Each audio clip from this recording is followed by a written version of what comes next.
Hi guys, and welcome to Yocto Gaming Plays Football Manager 2022. We are currently on the road to greatness with our team Dulwich Hamlet, and we currently, after 21 games, sit 10th in League 2.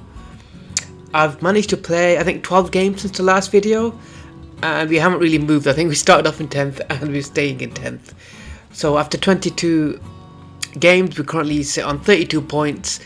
We're 5 points off the playoffs and 7 points of automatic promotion, so it could be worse. It could very well be worse. I've tinkered with the tactics a few times, and I think that's probably my biggest issue, but I'm not as happy as I thought I was with the squad, and you'll soon see. So yeah, we sit 7 points off automatic playoffs, and that's what I'm aiming for. If we don't get the playoffs this year, or don't get promoted this year, I'm 99% sure I will next year.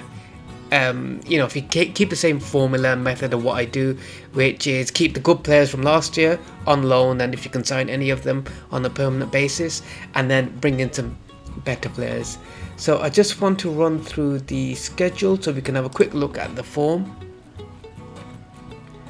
So in our last sort of 12 games, let's see, 3, 4, 5, 6, 7, 8, 9, 10, 11. So we picked it up at around Burton Salford, and it's been a mixed bunch. We've won on occasion and we've lost and drawn and won. We haven't really found an extended run of form, and that's probably why I keep switching the tactic. We started off well, 4-1 against Burton, 3-0 against Salford, and then easy 1-0 loss, and then it took us 3 games to get back to another win. I'm not too bothered about the FA Cup games or the Papa Johns because I do play the second team. But even here, we won 4-1. It's a great start to putting a statement, getting some form underway. We won the replay 2-1, and then all of a sudden we lose 4-0 to Shrewsbury, and then we draw 0-0 to Oldham. And I think Oldham was sitting at the near the bottom of the league.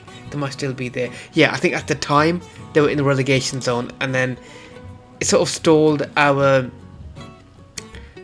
stalled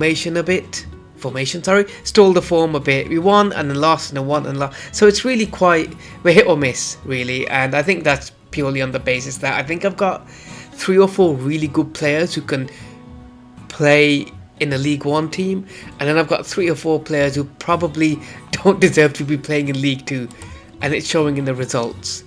So since the last video, I have managed to sign a few players. I'm just going to see if Jake Garrett was the one that we signed, and I'm training him at left back. He's come in just for a couple of years, but for £450, I think with his stats, I think he can do a job. One of the big problems was that our left back just wasn't firing. If you look at the first team left back, 13 appearances, 4 assists, and he hasn't really, I expect a minimum of a 7 rating to try and get promoted and go far, and I felt like he wasn't doing much, and he ended up kicking off with me, in fact, saying he wants to leave because I left him out for a couple of games. And then the sort of cover left back in McFadden, again 6.71 rating. He's had 7 appearances. His stats aren't great. Personally, I'm just going to let him go, or even if somebody wants him in Jan, if Northampton want him in Jan, they can take him. So we ended up signing Jake Garrett, who sort of I feel like fits in 2 or 3 different positions. Got him on a free, and Jordan Marshall, who I think is a top player. He's 31, but the aim is to fix one of those fullback positions, and I feel like he can do it. The other problem is Krasniki has been in and out, so I'm expecting more from him. If you look at his histories, I know it's a different league, but I didn't expect such a drop. And I know 6.85 seems like a good average rating, but when you expect at least 3 or 4 assists, 4 goals, roughly 7 goals or assists after 34 games of fullback, he's played half the games and he hasn't had 1. The other big problem is our key defender Dunleavy got injured, and I think probably my best player at 7.4. So if you look at his medical report for a second, he was out for 3 weeks in November. He came back and now he's out again, and he said expected to return within 3 days and 2 weeks. So he's been out for just over a month combined. So hopefully once he returns we can put him right in, and it shores up the defence a bit. A few players on loan won't be staying with us. I think Conradi's one where the Tottenham boss said he should be playing him more. I don't think he fits. I only brought him in because he was free, so he's going to be recalled. As is Christopher Blake, I believe, is also going to be recalled. And if I'm being honest, I'm paying him £950 a week to sit on the bench. So that's something that I have no issue with whatsoever. So I'll just show you the current tactic we're using. So I have switched it up a tiny bit. I've shifted the wing backs back to full back and the anchorman to a ball winning midfielder. In fact, what I will do is put him on defend and sort of really balance the centre mid a bit. I did have two deep line playmakers, but I think playing one that pushes forward and one that drops back, and then having the front three, the front three haven't really changed. Interestingly enough, Greg Balfour, I know he's only 3-star for whatever reason, but he's banging them in. 14 goals and 22 assists, and I think Charlie Wick has 8 goals in 18, so he's been doing not too bad himself. And if you look at our schedule, I think the next run in we play 8th, 17th, 23rd, 1st, 5th. So it's a mixed run. It's not just a run against just the top teams or a run against just the bottom teams. So I do expect pretty more of the same with regards to wins, losses and draws. It's going to be uneven.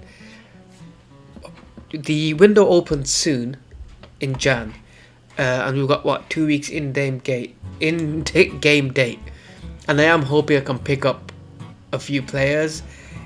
Ideally, if I look at my team, I'd probably want a new number 10 if I can, and arguably a right back. I think these are the key positions, and maybe a striker. If he's fantastic and decent and just has to break into my team, I'd say a striker. But other than that, I think we're doing okay for our first year in League Two. I think that's easy to forget. It's the first year we've been promoted from the National League into League Two. I think it's the first time in the team's history, in fact, that we have reached League Two. So, all in all, we sort of sit with a bit of hope, and I do think we can do something. It all depends on the signings, if I'm honest, and if Dunleavy can come back and slot right in. But other than that, I think the season, we still have a lot to play for in the season, which is good. I didn't want to be around here where the target was just literally trying to avoid relegation. And I feel like if I continue, maybe sign a few players, we can possibly make it. The idea is, as Tottenham are my senior affiliate, I do want to see if I can take a few players from the Tottenham team. I mean, it's going to be a bit difficult, but you never know. I mean, Callum Power is joining us, I think, on loan. So, again, maybe he's that number 10 that I'm missing. He doesn't have all-round decent stats, but he's decent at dribbling, first touch, good technique, good passing. His natural fitness is high, so hopefully he comes in. And I believe that's a free transfer. Not free transfer, sorry. As in a free... the contract for loan is... I'm not paying him anything because they're my senior affiliate. So maybe if we get rid of a couple more, maybe bring in a few more players, who knows? I mean, I'd love to get someone like Luke Jackson, but he's a player who's making senior appearances, and if you look at, was he on loan at Ipswich?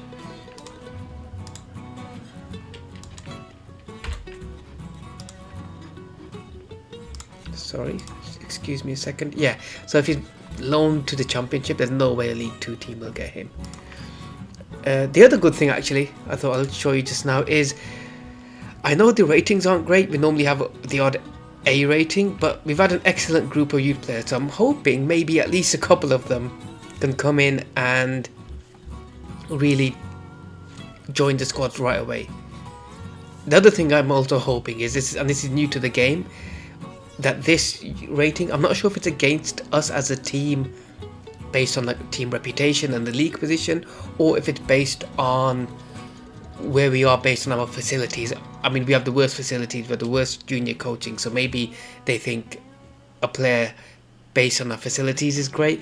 I'm hoping it's based on league. So if you can get a B rated with a couple of League Two players, who knows? It might be good, because even if they enter the team as a squad players, it might be something that it's worth following. But again, that ends up, okay, we'll find out in April. And I signed Liam Hogan last year as my head of youth development, and he came back with the worst recruitment, the first worst batch of recruitment players we had, and I'm not going to keep him. I was hoping it makes a difference, and I don't know. Arguably he does, because it's the first time we've had an excellent intake. I'm not expecting fantastic players, but for where we are as a team and what we want to achieve, I'm hoping for maybe at least 2 or 3 players come in and just sort of bulk up the squad a bit.